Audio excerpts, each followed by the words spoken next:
Hey man, could you talk about men?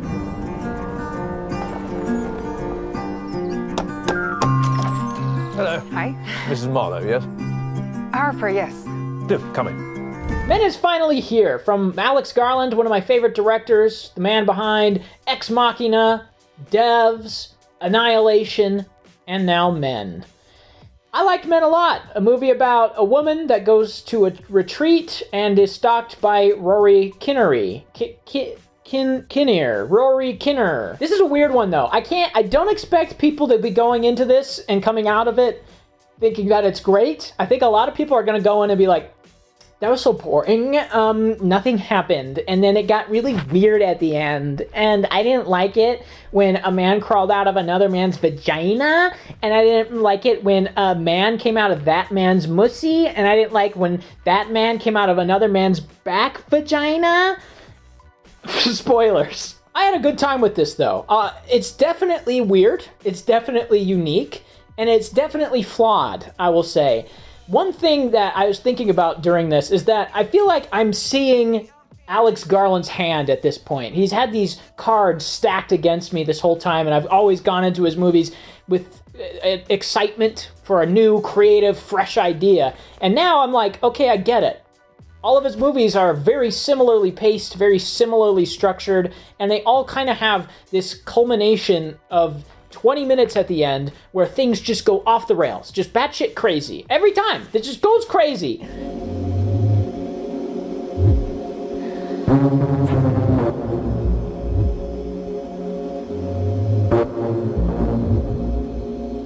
Now, in Men, it doesn't feel as earned as it did in something like Annihilation.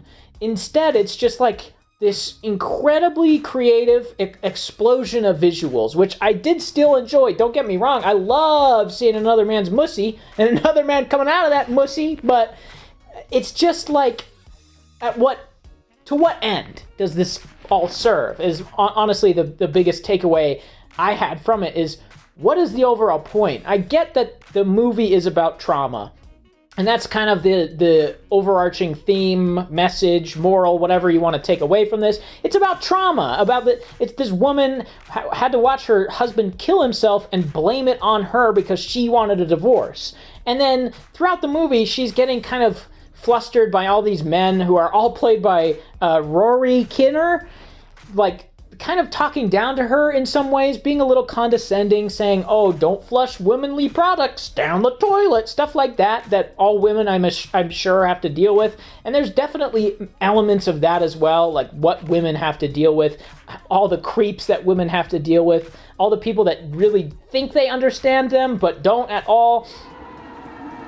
You must wonder why you drove him to it. Why, I didn't drive him to it. There's also this whole thing with the church, and there's this big altar with a weird face on it, which ultimately one of the weird guys that Rory Kinnear plays ends up with that face. And then on the reverse side is this girl with like her boobs out, and she's like stretching out her vag. And it keeps cutting to that. There's a lot of visuals with that, and I don't understand the purpose of it, really. It's probably just going right over my head, but I'm like, okay, so what? Like, the movie's already has themes of trauma and themes of women and men. Why do we have to tack on this thing that also doesn't really go anywhere other than the mussies spawning other mussies? I just don't get it. I don't see the point of it. The first act of this is rough. It's slow. It's very slow. There's a whole segment dedicated to her just walking around a house. For like 10 minutes, she's just walking around a house. Oh, here's the dining room, and here's the kitchen, and here's the living room, and here's upstairs, and here's this room, and here's that room. And it goes on and on and on. And then right after that, she goes on a walk in the woods that lasts another 15 minutes? I'm walking around the woods. Oh, it started raining. Ha ha ha ha. I gotta get under a tree. Okay, I'm gonna keep walking. Oh, there's a weird guy at the end of this tunnel. And I just spent 5 minutes doing weird vocal inflections down it. Oh, he started running at me. I gotta run away. Ha ha ha. I'm gonna climb up this hill. Ha ha. I'm gonna run away from him. Oh, there's this weird village now. Oh, a naked guy's there. And the scene just ends. There's a lot of stuff like that, where it's like the scene will just abruptly end. And I'm like, okay, so, but she's in the middle of the nowhere. How did she know how to find her way back? There's even a shot where it shows her missing the path that she originally came down. I was like, how's she gonna get back? I don't know. Apparently the movie doesn't either. She just does. At the end of the day, I still had a good time with it. The music is really nice. The performances are great. Jessie Buckley is awesome. I want to see her in more. Why can't we see her in everything? She's so good in everything. And even Rory Kinnear is like great as all of these different men that are like haunting her.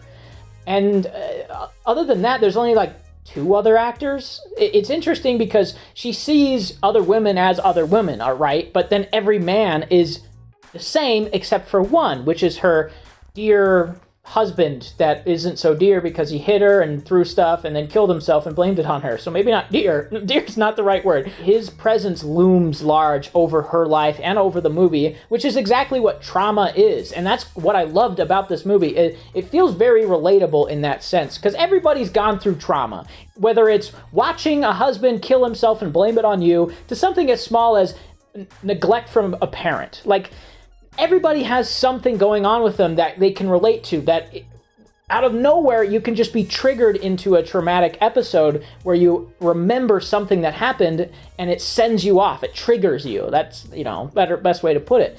And this is all about that and how this woman is trying to overcome this trauma, and by doing that she has to face trauma. She sees men as like a conglomerate of evil, sort of. She just sees men as these gross beings. All of them kind of look the same to her. She doesn't see them as anything that they actually are. It's just whatever, passing faces. And I really like that too, because that's what trauma can do to you. Trauma can make it be like, isolate yourself. You see everything as one thing, even if it's not. And that's great. There's so much good in this. So much good. It's just those little things here and there that drag it down, unfortunately. And that's why I think a lot of people are going to be going into it and coming out going, it's boring. This was boring. Nothing happened. It just walked around. But if you'd given him the chance to apologize, he'd still be alive. What?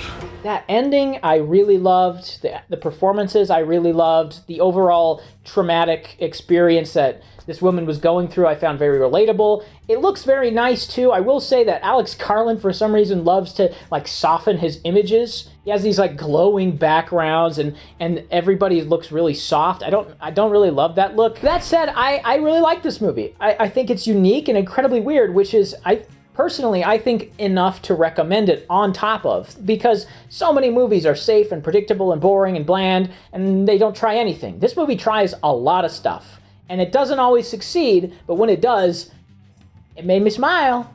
It made me grin from ear to ear, and I had a good time. So I'd give it a 6 or a 7. I'm leaning towards a 7 simply because it is so out there in some aspects, and I did find it pretty relatable. Yeah, bye.